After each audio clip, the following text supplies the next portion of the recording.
What's the mood with the Michigan fan base right now? I don't think this is really split. I think there are some who will admit it and some who won't admit it. It's like a cracked windshield sort of mood. The windshield, of course, is what you look out on the horizon from, and it's what is to come. The rearview mirror is wonderful because in the rearview mirror, it's kind of fading in the distance, but you can still clearly see. You see that maize and blue confetti. You see Houston, Texas. You see Jim Harbaugh on that national championship trophy. You see J.J. McCarthy. You see all that. You got your ticket stubs framed above the mantle. That's wonderful. But the rearview mirror is not the problem on the car. It is strictly a windshield problem. And when we look out of the windshield, it is very foggy. It is very cracked. And this staff does not have a grace period. You know, the other thing to remember about the mood of a Michigan fan right now, before you call them anything that you want to call them, is remember, these folks went through some trying times themselves where they thought the old staff may not be the right staff. You know, there was a time, 2020, 2021, at least going into 2021, when they thought, oh, Harbaugh may not be our guy. Well, then he was their guy all of a sudden. And then you rewrite history to make sure you've got all your tweets deleted where you called for his job, which is okay.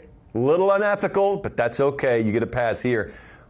But my point with a Michigan fan, if you live in Battle Creek, Michigan, home of Rob Van Dam, if you live in Battle Creek, Michigan, you're looking around, you're saying, I had all the appreciation in the world for the previous staff. And I may have been wrong about the previous staff. But here's the thing.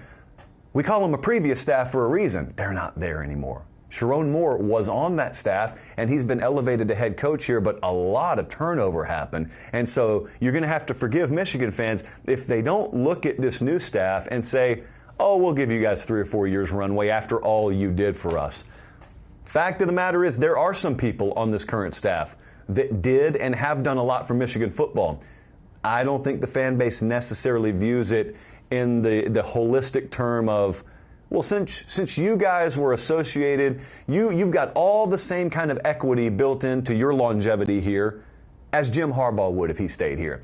And that may be fortunate or unfortunate depending on your perspective, but then the flip side, or I guess not the flip side, the next page of that is Harbaugh would have probably struggled this year too. If Jim Harbaugh stuck around and his whole staff stayed intact, which was unrealistic, but fantasy world for me for a second, if he sticks around, but all those guys leave who left, what is Jim Harbaugh's Michigan this year? You could argue they'd be better. I don't have a problem with that. I mean, higher quality coaching leads to a better product. Case in point, the LSU defense last year to this year.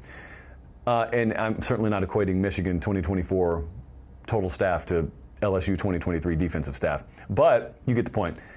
The defense has taken a step back here, which I think may be the most cause for concern because offensively, no one expected a whole lot from this team. Granted, they're bad, but no one expected a whole lot from this team. But defense was supposed to carry it, and it's not that they're terrible, but they're not great. Their defense has not been great. What's the offense going to be in 2025?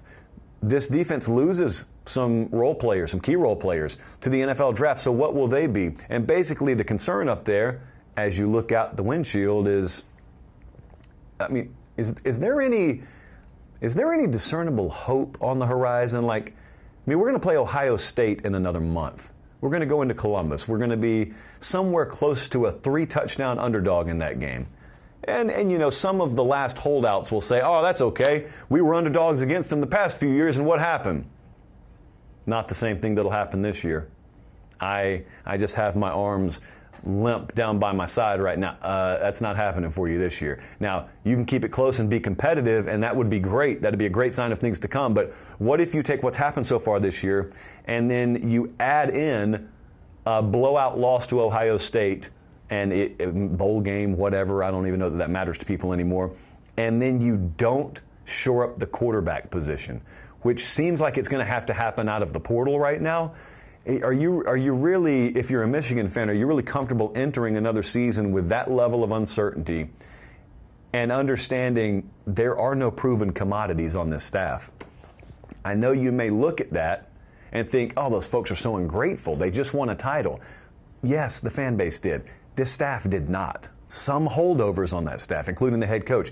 But top to bottom, that staff did not. And so it's okay. I think it's okay in college football, man, to look at a staff and a program and have immense appreciation, and you can even practice patience when you get the new staff in there. But this is the University of Michigan. And until the NCAA drops some massive hammer on them, there's no reason for them to look like they do this year. I understand the concept of turning the page. I understand the concept of a reload year. And you know what? Totally willing to grant that. So you don't hear me calling for anyone's job. I didn't use the phrase hot seat. I didn't do any of that intentionally. Because my mood towards them is they're bad, they're worse than they should be this year. I'm going to give them time to get it corrected because everyone deserves that amount of time. Because you know what? Sherrone Moore, no matter what staff he was on, he's a first-time head coach. There is no shortcut to learning these lessons. There is not for any of them.